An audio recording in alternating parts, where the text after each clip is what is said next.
नमस्कार दोस्तों, स्वागत है आपका हमारे YouTube चैनल स्टार जी के गुरु में। आज हम पढ़ेंगे राजस्थान के लोक देवता। राजस्थान में लोक देवता, बात करते हैं लोक देवता। क्या है लोक देवता, किन्हें कहेंगे हम लोक देवता? तो देखो, वे महापुरुष जो मानव रूप में जन्म लेकर के लोक कल्याणकारी कार्यों हेतु अपने प्राणों का बलिदान दे देते हैं, हम उन्हें लोक देवता के रूप में पूछते हैं। कि वे महापुरुष जो मानव रूप में जन्म लेकर लोक कल्याणकारी कार्य हेतु लोक कल्याणकारी कार्यों हेतु वे महापुरुष जो मानव रूप में जन्म लेकर के लोक कल्याणकारी कार्यों हेतु, सदकर्मों हेतु, अच्छे कर्मों हेतु अपने प्राणों का बलिदान दे देते हैं, हम उन्हें लोक देवता के रूप में पूछते हैं। लोक कल्याणकारी, लोगों के कल्याण के लिए, जैसे गायों की रक्षा हेतु, लोक कल्याणकारी कार्यों में गायों की रक्षा आ गई, स्त्रियों की रक्षा और मातृभूमि की रक्षा, इन सभी की रक्षा करते हुए अपने प्राणों का जो बलिदान दे देता है, हम उन्हें लोक देवता के रूप में पूछते हैं। अब लोक देवताओं में बात आती है सबसे पहले पंच पीरों की। पंच पीर, पांच मुख्य लोक देवता, उन्हें हम पंच पीर कहेंगे। पांच पीर, पंच पीर। तो देखो, यहां पर सबसे पहले क्वेश्चन बनता है, निम्न में से पंच पीर में शामिल है या नहीं है? तो पंच पीर लोक देवता कौन कौन से हैं? तो छोटी सी एक ट्रिक है, पारो महंगो एक छोटी सी ट्रिक है। पंचपीर, जो पांच पंचपीरों में शामिल जो लोक देवता है, पंचपीर पाबूजी, रामदेव जी, मेहा जी, हड़बू जी, गोगा जी। पाबूजी, रामदेव जी, मेहा जी, हड़बू जी, गोगा जी। ध्यान रखना, अक्सर हम तेजा जी को पंचपीर मानते हैं, क्योंकि इनमें क्या है, पाबूजी, रामदेव जी, गोगा जी, ये नाम तो हमने सुन रखा है, लगभग सब सुनते हैं। मेहा जी और हड़बू जी का नाम अक्सर हम नहीं सुनते। तो हमसे अगर क्वेश्चन पूछ लिया जाता है कि क्या लोक देवता तेजा जी पंचपीर में शामिल है या नहीं है, तो हमारा आंसर होगा तेजा जी। तो ध्यान रखना, तेजा जी पंचपीर में शामिल नहीं है। पंचपीर के ये पांच देवता मुख्य है, पाबू जी, रामदेव जी, मेहा जी, हड़बू जी और गोगा जी। तो ये छोटी सी ट्रिक है, पारो महंगो, ये पंचपीर है। इस ट्रिक के माध्यम से हम इन्हें पढ़ते हैं, पंचपीर, पारो महंगो। अब एक एक करके हम इन्हें पढ़ते हैं। पहले पढ़ेंगे पाबूजी।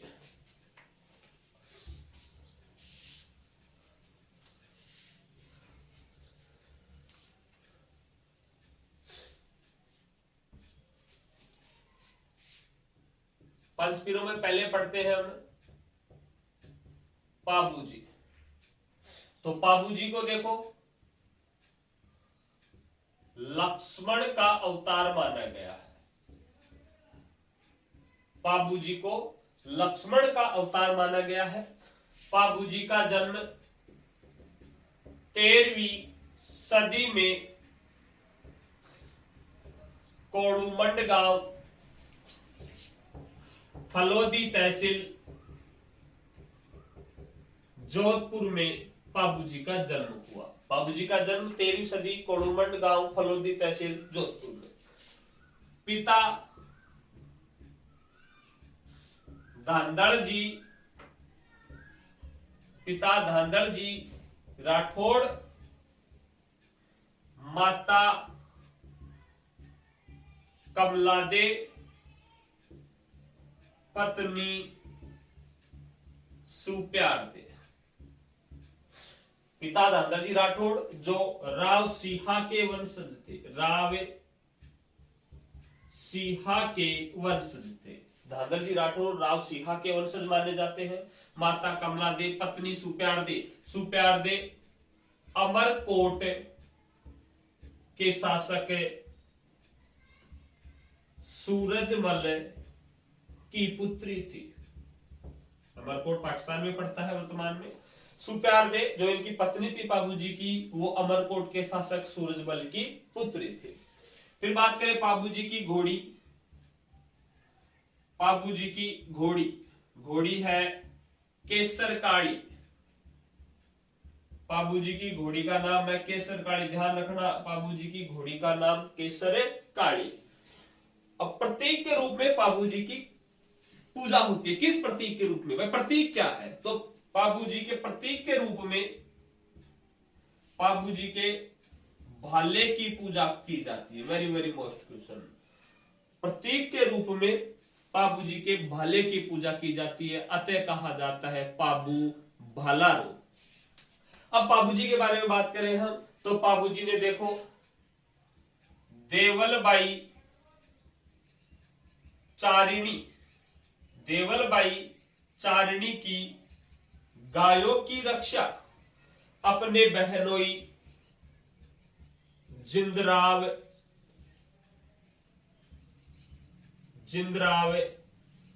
खींची से की। पाबूजी ने देवलबाई चारिणी की गायों की रक्षा अपने बहनोई जिंदराव खींची से की। जिंदराव खींची इसका बहनोई था पाबूजी का, जायल का था, जायल नरेश था ये, और देवलबाई की चारणी गायों की रक्षा की थी। बात करते हैं हम कि जब पाबूजी का विवाह हो रहा था, पाबूजी का विवाह हो रहा था अमरकोट के शासक सूरजमल की पुत्री सुप्यारदे के साथ, तो पाबूजी फेरे ले रहे थे। पाबूजी फेरे ले रहे थे, चौथा फेरा चल रहा था। उसी समय देवलबाई चारणी जय दौड़कर गई और पाबूजी से कहा कि भाई जो देव खिची है वो मेरी गायों को ले गया, आप मेरी गायों की रक्षा करो। तो पाबूजी बिना कुछ सोचे समझे उस फेरों में से उठ करके, चौथा फेरा था, फेरों में से ही चले गए और यहां पर जिंदराव खींची से युद्ध किया।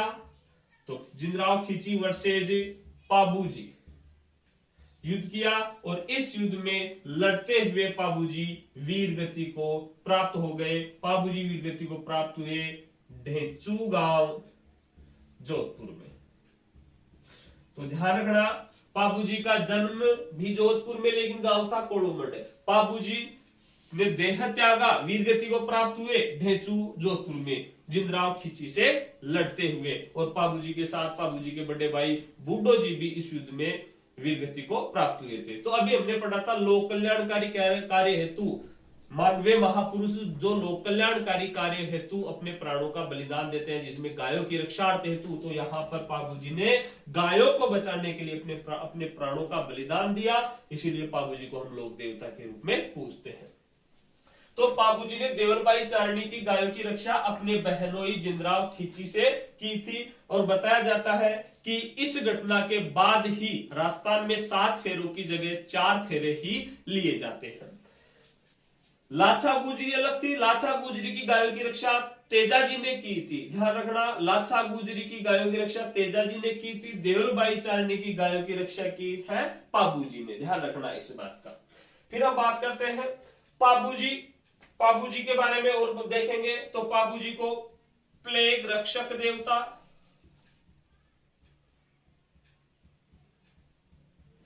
ऊंटों के देवता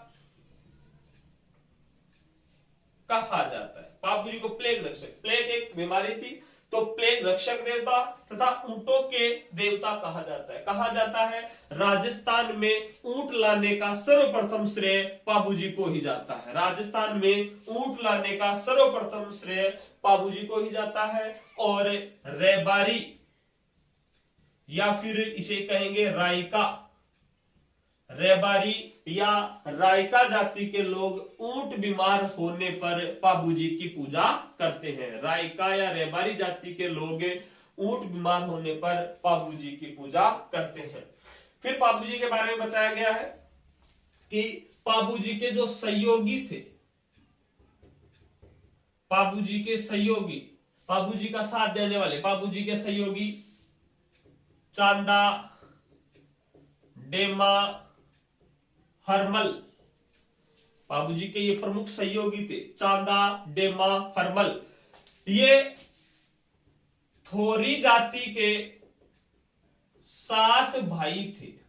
ध्यान रखना, पाबूजी के प्रमुख सहयोगी चांदा, डेमा, हरमल, ये पाबूजी के सहयोगी थे। ये थोरी जाति, एक जाति है थोरी जाति। थोरी जाति के 7 भाई थे जो आना बघेला के भगोड़े थे। एक शासक था आना बघेला, आना बघेला से के यहां से भागकर आ गए थे। पाबूजी ने इन 7 भाइयों को आश्रय दिया, रक्षा की और अपने प्रमुख सूबेदारों में इनकी नियुक्ति की थी। फिर बात करते हैं हम मेहर जाति के मुसलमान। मेहर जाति के मुसलमान भी पाबूजी की पूजा करते हैं। तो जाति विशेष पूजे पाबूजी की जो पूजा करते हैं, तो एक तो रायका या रेबारी जाति के लोग, एक आ गए थोरी जाति, एक आ गई मेहर जाति के मुसलमान भी पाबूजी की पूजा करते हैं। फिर बात करते हैं पाबूजी के मेले की। पाबूजी का मेला लगता है प्रतिवर्ष चैत्र अमावस्या को। पाबूजी का मेला लगता है प्रतिवर्ष हर साल चैत्र की अमावस्या को। कहां पर है? कोड़ू मंडल। यहां पर पाबूजी का हर वर्ष मेला लगता है चैत्र अमावस्या को। फिर हम बात करते हैं पाबूजी के बारे में। पाबूजी के जीवन चरित्र पर प्रकाश डालने वाला एक महत्वपूर्ण ग्रंथ है जिसका नाम है पाबू प्रकाश। एक ग्रंथ है, हम कह सकते हैं, जो पाबूजी की जीवनी से संबंधित है या पाबूजी की जीवनी है। पाबूजी के जीवन चरित्र पर प्रकाश डालने वाला महत्वपूर्ण ग्रंथ है पाबू प्रकाश, और इसके लेखक है आशिया मोड़जी। आशिया मोड़जी भांडियावास बाड़मेर के थे। तो आ जाए क्वेश्चन, पाबूजी की जीवन चरित्र पर प्रकाश डालने वाला महत्वपूर्ण ग्रंथ कौन सा है, या पाबूजी की जीवनी से संबंधित ग्रंथ कौन सा है? पाबू प्रकाश। और लेखक है इस ग्रंथ के आशिया मोड़जी। तो ये थे आपके पाबूजी। देखो दोबारा, पाबूजी पंचपीरों में शामिल है, लक्ष्मण का अवतार माना जाता है। 13वीं सदी में पाबूजी का जन्म हुआ कोड़ुमंड फलोदी जोधपुर में। पिता धांधलजी राठौड़ राव सिंहा के वंशज थे, धांधलजी राठौड़। माता कमला दे, पत्नी सुप्यार दे जो अमरकोट के शासक सूरजमल की पुत्री थी। पाबूजी की घोड़ी का नाम केसर काली। संपूर्ण राजस्थान में पाबूजी के प्रतीक के रूप में किसकी पूजा होती है? तो भाले की पूजा होती है, इसीलिए कहा जाता है पाबू भालारो। पाबूजी ने देवरबाई चारणी की गायों की रक्षा अपने बहनोई जिंदराव खींची से की, और यहीं पर जिंदराव खींची से लड़ते हुए, गायों की रक्षा हेतु लड़ते हुए वीरगति को प्राप्त हुए ढेचू गांव जोधपुर में। पाबूजी प्लेग रक्षक देवता तथा ऊंटों के देवता भी माना जाता है। पाबूजी को ऊंटों के देवता, इस राजस्थान में सर्वप्रथम ऊंट लाने का श्रेय पाबूजी को जाता है। और रायका या रेबारी जाति के लोग ऊंट बीमार होने पर पाबूजी की पूजा करते हैं। पाबूजी के प्रमुख सहयोगियों की बात करें तो चांदा, डेमा, हरमल, ये थोरी जाति के 7 भाई थे। जो आना बघेला एक शासक था, उसके भगोड़े थे और इनकी रक्षा की थी पाबूजी ने। फिर बात करें मेहर जाति के मुसलमान भी पाबूजी की पूजा करते हैं। पाबूजी का मेला प्रतिवर्ष चैत्र अमावस्या को कोड़ुमंड फलोदी तहसील जोधपुर में लगता है। और पाबूजी के जीवन चरित्र पर प्रकाश डालने वाला महत्वपूर्ण ग्रंथ है पाबू प्रकाश, जिसके लेखक है आशिया मोड़जी। यह है आपके पाबूजी, स्क्रीनशॉट ले सकते हो आप। अब हम पढ़ते हैं दूसरे लोक देवता पंचपीरों में शामिल रामदेव जी। हम पढ़ रहे हैं राजस्थान के लोक देवता, और लोक देवताओं में पहले पढ़ रहे हैं पंचपीर। 5 पीर कौन कौन से हैं? इसके लिए एक ट्रिक बताई हमने पंचपीरों की। पारो, महंगो, पाबूजी, रामदेव जी, मेहा जी, हड़बू जी, गोगा जी। पाबूजी हो गए, पाबूजी हमने पढ़ लिया। अब पढ़ रहे हैं रामदेव जी। दूसरे पंचपीर है रामदेव जी। रामदेव जी की बात करें तो राजस्थान में सबसे लोकप्रिय लोक देवता।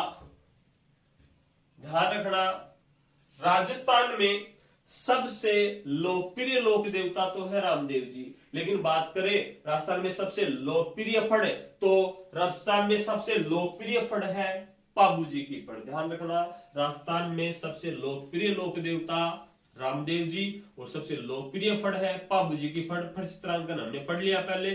तो राजस्थान में सबसे लोकप्रिय लोक देवता रामदेव जी और लोकप्रिय फड़ है वो पाबू जी की फड़ मानी जाती है। फिर बात करते हैं हम रामदेव जी को हिंदुओं में कृष्णावतार तथा मुसलमानों में रामसा पीर के रूप में पूजा जाता है। हिंदुओं में कृष्णावतार के रूप में पूजा जाता है और मुसलमानों में रामसा पीर के रूप में रामदेव जी को पूजा जाता है। मुसलमान क्यों पूजते हैं? तो देखो, जैसे पंचपीर है अपने, वैसे ही मुस्लिम संप्रदाय में भी पंचपीर है।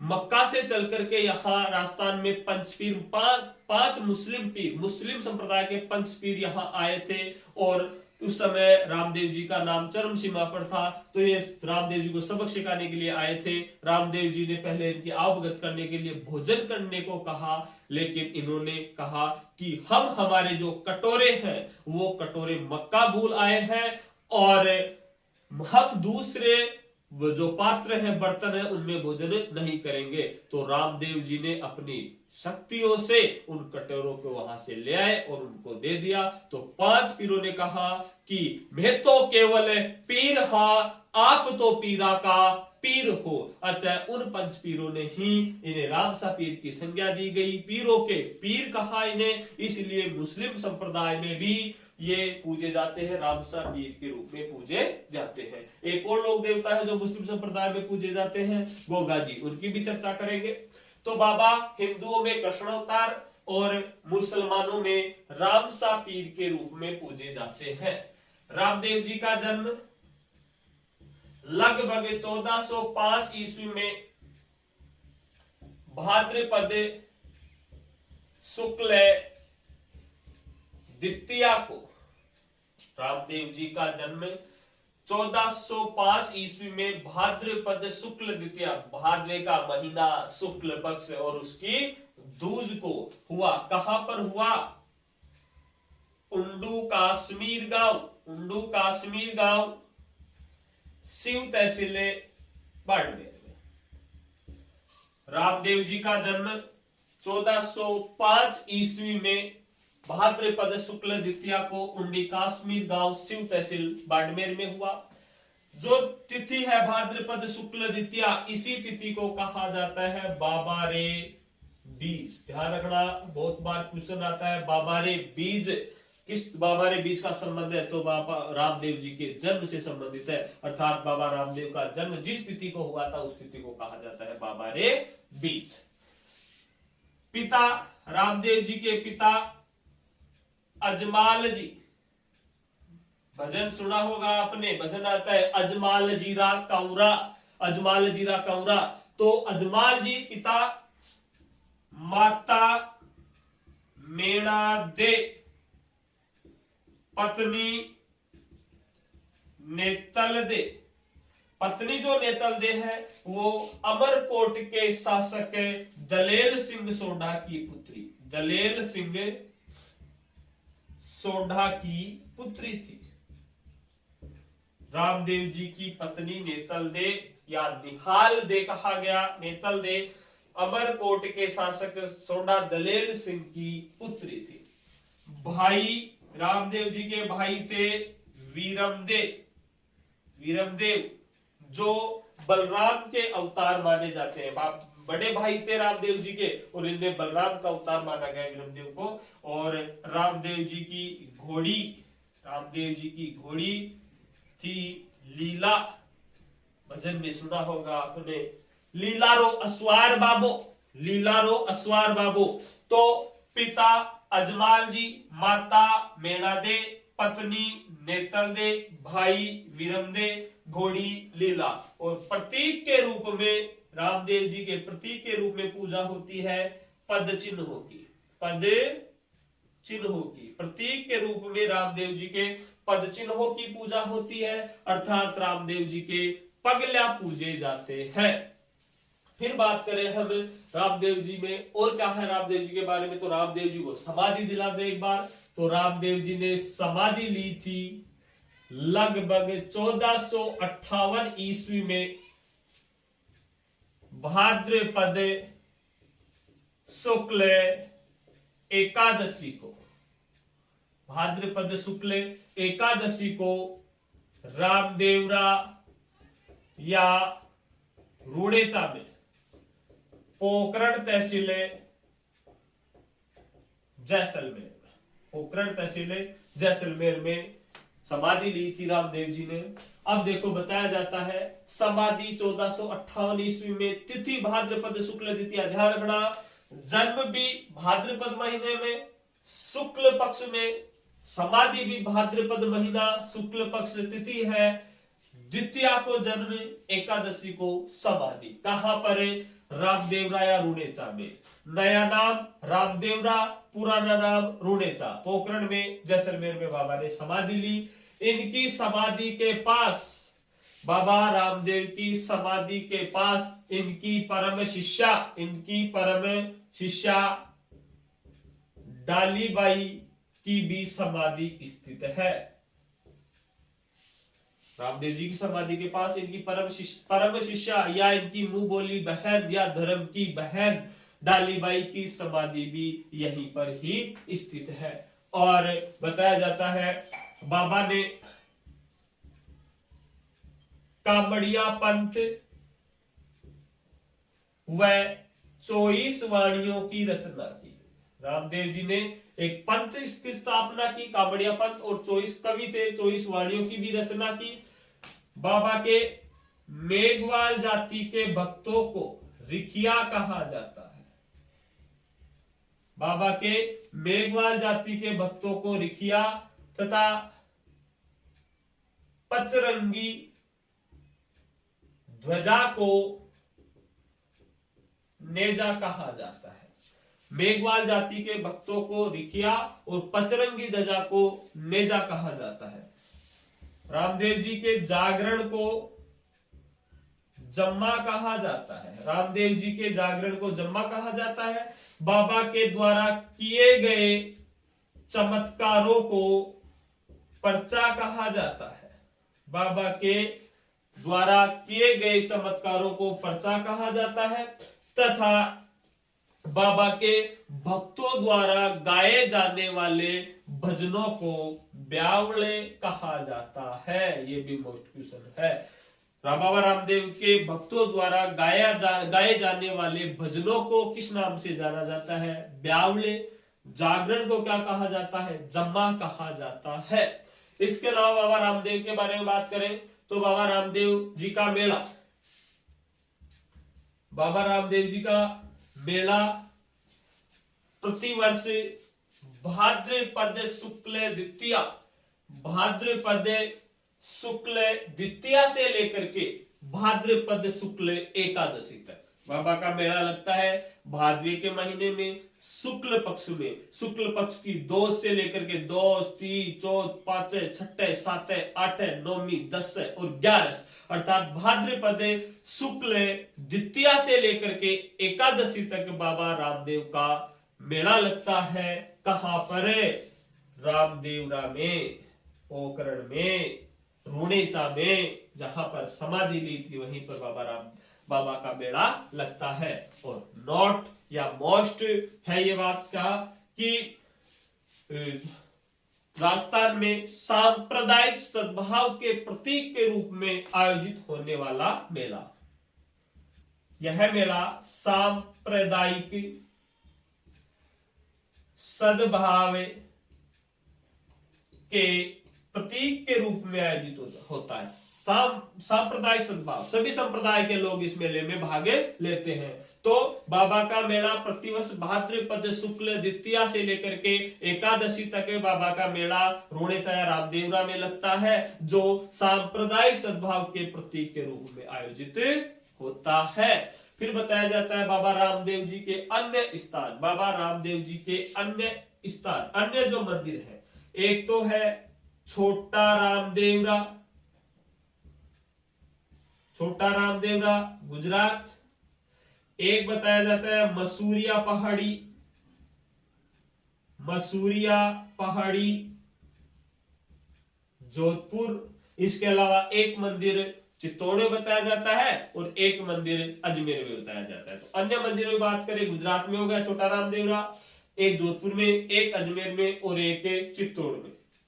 बाबा रामदेव के बारे में बताया जाता है, बाबा रामदेव एक हाथ में माला और दूसरे हाथ में तंदूरा लिए हुए, एक हाथ में माला और दूसरे हाथ में तंदूरा, जो शक्ति व भक्ति के प्रतीक माने जाते हैं, शक्ति व भक्ति के प्रतीक माने जाते हैं। जो पोखरण है, पोखरण जो कस्बा है, उस समय भैरव नामक राक्षस से परेशान था पूरा कस्बा, तो बाबा ने भैरव नामक राक्षस का अंत किया और पोखरण को पुनः बसाया। और इसी पोखरण में यहां पर राम सरोवर नामक तालाब बनवाया। इस तालाब में स्नान करने मात्र से कुष्ठ रोग, जो कुष्ठ कह सकते हो, कोढ़ कह सकते हो, वो मिट जाते हैं, कुष्ठ रोगों का निदान होता है राम सरोवर तालाब में स्नान करने से। ये भी रामदेवरा में है, बाबा रामदेव द्वारा बनाया गया। तो देखो, ये थे आपके रामदेव जी। दोबारा देखो रामदेव जी, राजस्थान में सबसे लोकप्रिय लोक देवता, बाबा हिंदुओं में कृष्ण अवतार तथा मुसलमानों में रामसा पीर के रूप में पूजे जाते हैं। जन्म 1405 ईस्वी में भाद्रपद शुक्ल द्वितीया को उंडो काश्मीर गांव सिंह तहसील बाड़मेर। पिता अजमाल जी, माता मेणादे, पत्नी नेतलदे, भाई वीरमदे, घोड़ी लीला, लीलारो अस्वार बाबू। प्रतीक के रूप में पद चिन्ह पूजे जाते हैं, पगलियों की पूजा होती है। और समाधि ली 1458 ईस्वी में भाद्रपद शुक्ल एकादशी को रामदेवरा रुणेचा में। रामदेवरा पुराना रामदेवरा नया नाम, रुणेचा प्राचीन नाम, पोखरण तहसील जैसलमेर में। इनकी समाधि के पास इनकी परम शिष्या डालीबाई की समाधि भी स्थित है। कामड़िया, बाबा ने कामड़िया पंथ में 24 वाणियों की रचना की। मेघवाल जाति के भक्तों को रिखिया कहा जाता है तथा पचरंगी ध्वजा को नेजा कहा जाता है। जागरण को जम्मा, बाबा द्वारा किए गए चमत्कारों को पर्चा और बाबा के भक्तों द्वारा गाए जाने वाले भजनों को ब्यावले कहा जाता है। मेला रामदेवरा या रुणेचा में लगता है। भाद्रपद शुक्ल द्वितीया से लेकर के भाद्रपद शुक्ल एकादशी को, जो सांप्रदायिक सद्भाव के प्रतीक के रूप में आयोजित होता है यह मेला। इस मेले में 13 ताली नृत्य भी किया जाता है। एक और मोस्ट क्वेश्चन, इस मेले में, बाबा के मेले में 13 ताली नृत्य भी किया जाता है। 13 मंजीरे बांध करके आपस में टकराते हुए यह नृत्य किया जाता है। 13 मंजीरे तो 13 ताली। यह एक व्यावसायिक किस्म का नृत्य है। नृत्य को 4 भागों में बांटा गया। राजस्थान के जब लोक नृत्य पढ़ेंगे, हम लोक नृत्य को 4 भागों में, क्षेत्रीय, व्यावसायिक, जनजातीय, जातीय। तो 13 ताली एक व्यावसायिक किस्म का नृत्य है, अलग से टॉपिक लेंगे इसका नृत्यों का। और यह 13 ताली नृत्य कामड़ जाति की महिलाओं के द्वारा किया जाता है। बाबा के मेले में 13 ताली नृत्य किया जाता है और यह नृत्य कामड़ जाति की महिलाओं के द्वारा किया जाता है। और 13 ताली नृत्य का उद्भव या विकास पाली जिले के पादरला गांव से माना जाता है। ये थे दोस्तों आपके लोक देवता। आज के लिए इतना ही। हम पढ़ रहे हैं राजस्थान के लोक देवता। लोक देवता में पंचपीर हमने देखे, पाबू जी, रामदेव जी, मेहा जी, हड़बू जी, गोगा जी। हमने 2 पंचपीर पढ़े, पाबू जी और रामदेव जी। नेक्स्ट पढ़ेंगे मेहा जी, हड़बू जी, गोगा जी। बच गए जो अन्य लोक देवता, उनको अलग से बाद में पढ़ेंगे। थैंक यू दोस्तों, नमस्कार, जय श्री राम।